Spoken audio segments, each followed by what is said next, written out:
Is Tesla Autopilot worth it? Well, if you ask someone like me who owned 3 Teslas over the period of 7 years, I would say no. Well, as a matter of fact, that's one of the reasons that I kind of backed away from the brand and decided to buy something else. However, there are tons of people out there who absolutely love that feature. As a matter of fact, that's the reason they bought their Teslas. And if you ask them, they'll tell you that it was worth every single penny. One of them is my friend and one of the channel contributors, Eli Burton. He's the president of My Tesla Adventure, one of many official Tesla fan clubs, and he's going to be here in a minute to give you the other side of the story. So this way, you guys will know the pros and cons of the Autopilot.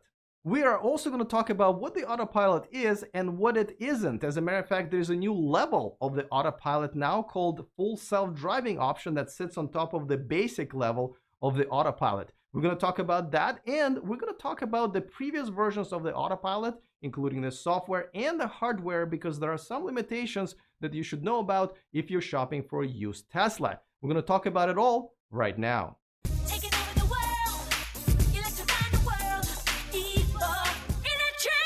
Welcome to E4Electric, your #1 source of electric car scoop. If this is your first time here, that's all right. All you have to do is click on that subscribe button and the bell notification icon so you don't miss anything moving forward. Eli is here, and I even wore my nice shirt for him right here. Available in our merchandise store. All right, let's take some E and get right into it. All right, Eli, let's talk about what Autopilot is and what is the difference between that and a full self-driving package. Okay, so there are 2 layers to Tesla's Autopilot that if you're not an existing Tesla owner or following Tesla closely, you may not be aware of. So there's base level Autopilot, and then there's full self-driving. So base level Autopilot includes 2 core features, which is an adaptive cruise control that manages speed based upon vehicles in front of you. And then there's the auto steer, which it controls the wheel. So basically it's designed so that you're on the freeway, you activate Autopilot, and the feature will keep you locked in the lane where you're going. And it's great for traffic, right? It's great for traffic, amazing for traffic, and amazing for any long stretches sitting there on the freeway where you plan on staying in the same lane. What about this simple summit? I remember when I had an Autopilot 1.0 in my Teslas before, I was able to sort of get to this spot that's a little too tight, leave my car, and just have the car kind of go in a straight line a few feet to fit into that parking spot or get out of it later. Is that included in Autopilot? Summon, which is a great feature, which is basically you can pull your car in and out of the parking spot, which now for the first time ever, actually another manufacturer made a huge commercial about in the Super Bowl, and they called it Smart Park, which I found hilarious because like, hey, Tesla's been doing this forever. Welcome to the club. But it is a very useful feature. And I remember the first time I went down into SF after getting my Tesla, I was going to see a concert. And I'll tell you what, there was no way I was getting out of that parking spot without climbing through the trunk if it wasn't for having that very basic, just forward and back summon. All right. So now that's so that and I believe it comes for free right now. That's just a standard feature with all the Teslas. So it does. So about a year or so ago, Tesla started making base level Autopilot free. I think they basically realized the calculation that 1, they want everyone to be safer, and data suggests that people drive with Autopilot are safer than don't. But also 2, Tesla has a huge advantage by they get more Autopilot data. So it's ultimately a win-win for everyone that they include this base level Autopilot for free. They get data, you get a better feature experience, and they have a way to kind of give you a gateway, so to speak, into what is full self-driving. And what is that?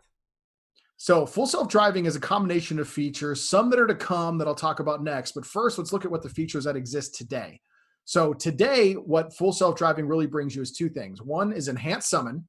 And enhanced summon allows you to summon your car from across the parking lot. And we've done that together. This feature is still very much in beta, and I've tested it, and in crowded parking lots, its level of caution is so high that if you're in a super crowded parking lot, it practically won't go anywhere because it's not willing to take very high risks of colliding with somebody or other objects. So that's a feature that does exist. It's cool to demo, but isn't where it's going to be yet that you're going to summon it in a very busy parking lot. It's just not there yet. Not unless you want to upset everybody else who's waiting in line.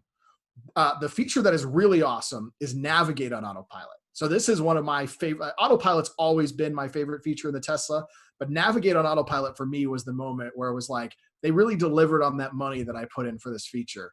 And that is where you get onto the freeway. For the moment you get onto the freeway, you can set it up in your settings and it auto activates. But so long as you entered a destination in your GPS, it will take you all of the lane changes from on-ramp to off-ramp. And I love this. because I'm a total absent-minded driver. And although I'm looking at the road, I'm off thinking about my other things, and I've missed exits because I don't even listen to the GPS blaring at me. Instead, now my car kind of is like, oh, lane change, and it just makes the lane changes over, and it does it until I'm onto the next freeway, all the way until I'm getting off the off ramp. All right. So, and that's not free. No, that is not free. So the full self-driving package is a $7,000 upgrade above base level autopilot. And today that means navigate on autopilot and the enhanced summon. Now, the other part that's coming that we got leaked via some articles on Teslarati, Electric, and other news sources is currently in beta is the street level autopilot is what it's being called. Then that's the ability for the car to respond to stoplights, red lights, intersections.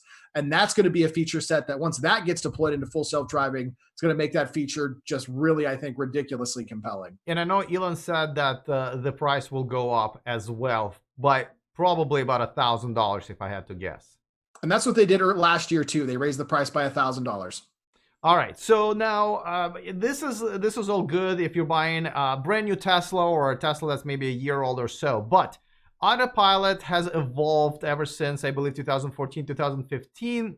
I remember I had a 1.0 Autopilot then, and that was actually created by another company called Mobileye that was since acquired by Intel. But after that, Tesla said, forget that, we're going to do our own thing. And they came out with 2.0 Autopilot. And even though the software is supposed to be just upgradable, because when we tell people that you're going to get a newer version, it's just over the update. But there is a limitation to what hardware your Tesla has. So let's talk about, if you're buying a used Tesla and you want the latest and greatest full self-driving features and still be able to get more, what are you looking for? This is something you got to look at if you're buying a used Tesla. One, if you're buying a car that's any earlier than late 2016, you're going to be getting an AP 1.0 car. And this is actually a conversation I have with people all the time. I've actually convinced many people not to buy a Model S, a used Model S, and instead buy a new Model 3, because although that 2015 used Model S may have a great price point, what the buyer wanted was not hardware 1.0, which, as a lot of you guys know or don't, hardware 1.0, once it got phased out with Mobileye, it will never be upgraded again. There won't be a hardware upgrade. It's not getting software upgrades. It has less cameras, way less sensors. It's just the old technology. Now, if you're looking at a car late 2016 or newer, it's going to have Autopilot 2.0 or later. And there's 2.0, 2.5, and then new cars the past 9 months, year or so have been getting delivered with 3.0. So here's one of the things to keep in mind and note, and this is important to find out if you're buying a used Tesla, is that if you're buying one that even has Autopilot 2.0, you need to be aware whether full self-driving is included or not. Because if you wanted full self-driving and you get the car and afterwards find out that it's actually $7,000 more, that car that looked like a super great deal may not be as great of a deal as you thought it was. And two, let's say you buy the car, it's got the software on it. You need to find out if the hardware has been upgraded yet to 3.0. And if it hasn't, that's okay. You just need to be aware that when you get it, there may be a delay time from when you get the car to when you get the latest and greatest hardware. And I can attest that Tesla is going through the list of upgrading anybody with a 2.0 or 2.5 car. Actually, a friend of mine was actually the first person to get his upgraded. I was taking my car into service yesterday for something warranty related, and I actually saw a guy in line behind me in a Model 3 who was showing up for his scheduled upgrade from hardware 2.5 to 3.0. So Tesla is doing that, but you just need to be aware that if you're buying a used one and it doesn't have 3.0 on board, you may be waiting a bit, and there may be some features that roll out that you're kind of sitting on the sidelines waiting for your number to come in line for the hardware upgrade. All right, so now let's talk about why, because I know you love your full self-driving package. I used to have an Autopilot when I used to have a Tesla, and it was one of the reasons that I did not want to buy a Tesla anymore. That was probably one of the biggest regrets I had because of the Autopilot. So let's jump right in there. But before that, a quick reminder that this video and this channel is sponsored by Evernex, the Tesla community's accessory store. Use E4 Electric, the name of this channel, for your purchases over $100. All right, cool. So now let me just ask you first. Why? And I know you love the Autopilot. I know you love the full self-driving package. We've ridden together in your car many times. Tell me why you think it's something that's worth the $7,000. So, I mean, initially for me, Autopilot was worth more than $7,000. It was worth $100,000 because it was like my primary driving factor for buying my first Tesla. Like Autopilot is what sold me initially on Tesla, 100%. I love the performance. I love the not having to use gas, but Autopilot for me was the like, wow, I have to have this moment. And the reason is the amount of reduction in stress that it did for me in driving was incredible. Like this is a very advanced driver assist feature that although I'm still looking at the road, definitely when I'm driving this car and I still got my hands on the wheel, the ability to take over, the amount of things it's calculating and the reduction in load on my brain allows me to do a 5-hour road trip or drive from here through traffic in the Bay. I hate traffic. Sitting in traffic has always just been a mental drain on me. Now when I sit in traffic where Autopilot is truly at its best, like I don't think I've ever heard of an accident of Autopilot in traffic because it's such a slow, controlled environment that no longer becomes a big mental drain, completely changed the driver experience for me. That again, it wasn't just worth $7,000. It was worth the entire cost of the car at the time I bought it. And that was a full $100,000. So, let me be honest. Well, so my beef with the Autopilot, it's essentially one is the name, not that it was going to stop me from buying it if it was something that I really wanted. We should mention that Autopilot and a full self-driving package is not what people really think those are. They're not actually full self-driving. You still have to keep your hands on the wheel and eyes on the road, and it mainly works on the freeway. And that's thanks to all the early AP1 owners who were making videos of like their dogs in the front seat while they were in the passenger seat. Abuse of the system is why they had to do that, by the way. Yeah. So to me, that's not a good naming convention. I don't really like either. I prefer a driving assistant or whatever, but that's fine. Co-pilot, I think that's what Nissan has. But all right, so my thing is this, by the way, when I bought, I don't know if you know this, Eli, when I bought my 2015 Model S with a Autopilot 1.0, there was no restriction on having to keep your hands on the wheel. It only was kind of forced on us with an over-the-air update, and then it kind of got worse for me, and that's where I was like, wait a second, if I have to keep my hands on the wheel and eyes on the road, why did I just pay for something where I thought that I didn't have to do those things? It's kind of like if my washing machine tomorrow would come to me and say, hey, don't leave. You're gonna sit right here and also put water in there and a soap, and you're gonna rinse and stuff like that. I'll be like, screw this, I'm not getting this if I have to do everything myself anyway. So to me, well, I'm jealous because you got to be a part of this in the lawless early days. There wasn't enough of these out there, and they didn't have to worry about things like brand damage or lawsuits or regulatory cracking down on them for saying, hey, you're allowing people to treat this car as autonomous, fully autonomous, which they were when it's not. Right. But listen, when I bought it, I bought something that was one way, and then it just got worse. So to me, there was a double whammy. First of all, feature. You have the right to be frustrated. I would have been too if I had bought, because again, I never bought into a car that didn't make me keep my hands on the wheel. Mine definitely got worse for a period of time. But your frustration makes sense. All right. So, but even now, if I was to buy a Tesla, I would not get that package because of that. So tell me, why doesn't it bother you that you kind of still have to perform that function you would perform without having the Autopilot? Why do you like having the Autopilot still and a full self-driving package still help you with your trips? So for myself and practically every other Tesla owner who has the feature, I mean, the satisfaction on this feature overall is through the roof. And it's because it takes off so much of the load of driving that it massively reduces that cognitive load that it requires. Like it takes actually being an aware, attentive driver on long distances or in traffic areas actually takes a lot of brain power that does wear you out. Wears me out. I'd get to my destination used to, and I'd be tired or grumpy because I was frustrated with dealing with the road. Now with how much of that process that the vehicle just handles, leaving me to only have to focus on very small parts of it, that is such a great experience. It makes traveling long distance and traveling in traffic feel effortless.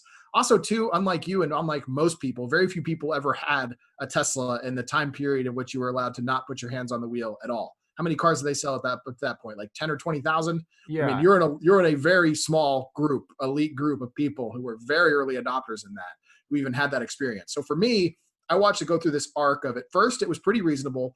And then there was a whole series of crashes happening where Autopilot was being blamed. There was criticism of Tesla of not being aggressive enough. So then Tesla just went overboard.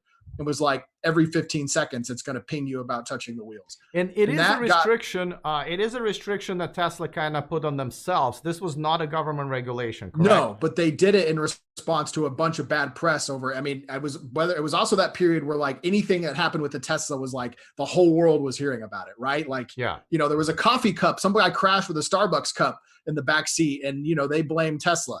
Yeah, yeah. So there was this arc where it got super rigid. And then it kind of lightened up. And then I noticed when I got hardware 3.0 that the amount of nuisance alert went way down. And I've also noticed too that it's gotten more nuanced. So at the higher speed that I'm driving, the more often it pings me. So if I have autopilot set to 90 miles an hour, which I don't do very often because I don't like risking tickets and it's not necessary to drive that fast, I get way more alerts than if my autopilot set at 75.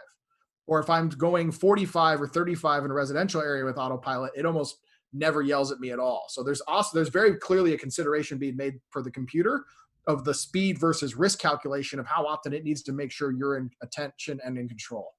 I do have to say, when I did have the Autopilot 1.0, and I guess now it comes free, is the self-parking. So self-parking, especially parallel parking, I always use that because it gives me a chance to kind of unplug my phone and do my own thing while the car's parking itself, and there's no way it's actually going to scratch the curb or whatever. So I really did enjoy that. All right, well, listen, thanks for the conversation. I hope that people who are watching now kind of understand a little bit better whether or not they should or should not spend their money on a full self-driving package or just go with the free, which I think is still pretty cool, Autopilot package. So yeah, we'll keep them updated. Obviously, we're going to have these conversations pretty often. So thanks, and I will see you next time. Thanks, Alex.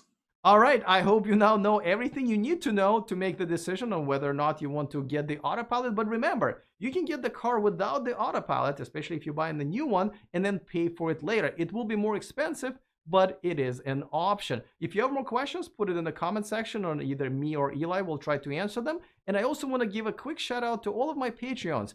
Thank you so much for supporting my channel. And if you want to join my Patreon community, just go to patreon.com/E4Electric. I put that link in the description of this video. Looking forward to your comments. Other than that, see you guys next time. And remember to stay charged.